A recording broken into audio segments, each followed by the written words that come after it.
Hi guys, magandang hapon. A day in my life, andito pala tayo ngayon sa garden kasi wala tayo doon sa bahay.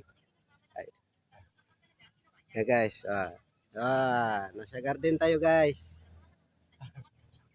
Purpose natin dito guys is mangguna.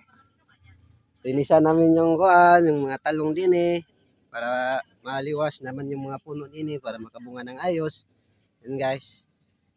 Para may pang-ulam naman tayo guys. Pamprito Ayan guys. Yung bahay namin nandun na sa unahan. Siyempre, nandito kami sa garden. Malapit lang din. Yan. Yan ang mga views guys. Ah, ah, buhay. Linaw ng kamera. Ayan guys. Yan lang po guys. Thank you for watching. Papalo, like, and share na lang po sa aking mga guests dyan. Bye-bye.